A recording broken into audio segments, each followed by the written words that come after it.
প্রবল ঝড় বৃষ্টি আর এর জেরে বৃহস্পতিবার মমতা বন্দ্যোপাধ্যায়ের বিমান বিপত্তি। কলকাতা বিমানবন্দরে না নেমে প্রায় 1.5 ঘন্টা ধরে আকাশেই চক্কর কাটলো মমতার বিমান। আর এই ঘটনায় প্রশ্নে এটিসি তারা আগে থেকে কেন সতর্ক করলো না? সেটা করলে তো এমন বিপত্তিতে পড়তেই হতো না।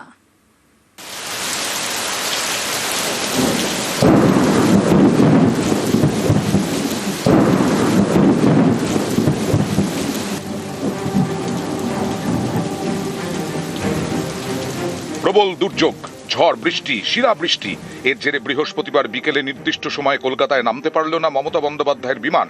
প্রায় 1.5 ঘন্টা ধরে আকাশে চক্কর কাটতে থাকে।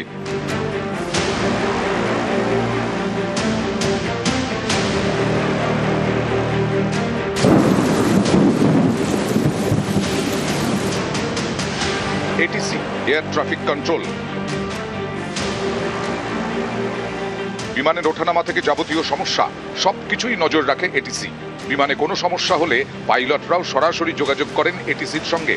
উড়ানের 1 ঘন্টা আগে এটিসিকে আবহাওয়ার পূর্বাভাস জানিয়ে দেয় আবহাওয়া দপ্তর। মেট্রোলজিক্যাল অফিস অন্ডাল এয়ারপোর্টেও আছে, কলকাতা বিমানবন্দরেও আছে। আর 2 জায়গার অবজারভেশনই সব্বার কাছে ইনস্ট্যান্টলি পৌঁছে যায়। মেট্রোলজিক্যাল ডিপার্টমেন্ট থেকে 1 ঘন্টা আগে বলে দেওয়া হয় যে কোথায় কী সিনারিও। এখানেই এটিসির ভূমিকায় প্রশ্ন উঠতে শুরু করেছে। অনেকেরই প্রশ্ন, এটিসি কিভাবে ক্লিয়ারেন্স দিয়ে দিল? দুর্যোগ সম্পর্কে কেন এটিসি আগেভাগে সতর্ক করলো না? এটিসি আগে সতর্ক করলে তো অন্ডাল থেকে মমতার বিমান উঠতই না। তাহলে এমন বিমান বিপত্তি এড়ানো যেত। মেট্রোলজিক্যাল অফিস অন্ডাল এয়ারপোর্টেও আছে, কলকাতা বিমানবন্দরেও আছে।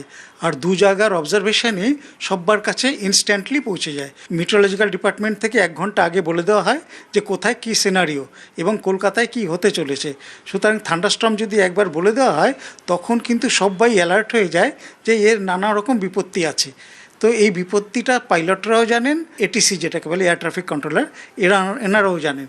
আর এদের কাছে সম্পূর্ণ সব জায়গার ইনফরমেশান এসে থাকে। সেই বেসিসেই পাইলটদের ইনস্ট্রাকশন করেন যে প্লেনটাকে নামানো যাবে কি ওঠানো যাবে না।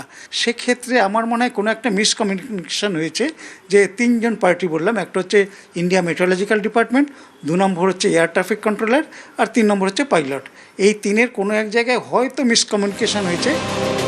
এদিন প্রায় 1.5 ঘন্টা ধরে আকাশে চক্কর কাটে মমতার বিমান।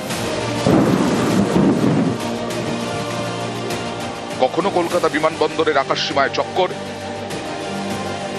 কখনো রাজপুর সোনারপুরে, কখনো মহেশতলায়। প্রায় 1.5 ঘন্টা এভাবে চক্কর কেটেছে মমতা বন্দ্যোপাধ্যায়ের বিমান।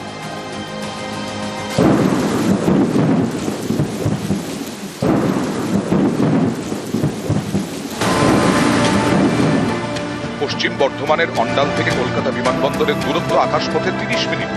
দুপুর 3:39 অন্ডাল বিমানবন্দর থেকে রওনা দেয় মমতা বন্দ্যোপাধ্যায়ের বিমান। কলকাতায় নামার কথা ছিল 3:55, কিন্তু দুর্যোগের কারণে তা করা যায়নি। মমতার বিমান নামে বিকেল 5:19।